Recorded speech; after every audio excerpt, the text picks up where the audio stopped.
Kung gusto mong pangalagaan ka ng Allah subhanahu wa ta'ala sa iyong paglalakbay, lalong-lalo na pagkasama mo ang asawa mo, ang anak mo, ang tatay mo, ang mama mo, ipagdua mo ang dua na ito yung sunnah ng mahal na propeta sallallahu alaihi wasallam sa tuwing siya ay naglalakbay. Ano ito? Pag ikaw ay sasakay na ng iyong sasakyan, sabihin mo yung Bismillah.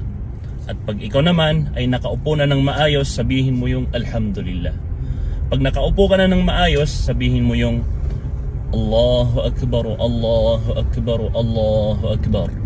Subhanalladhi sakhkhara lana hadha wa ma kunna lahu muqrinin wa inna ila rabbina lamunqalibun.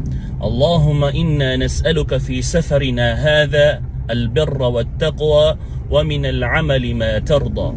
Allahumma hawwin alayna safarana hadha watwi 'anna bu'dah.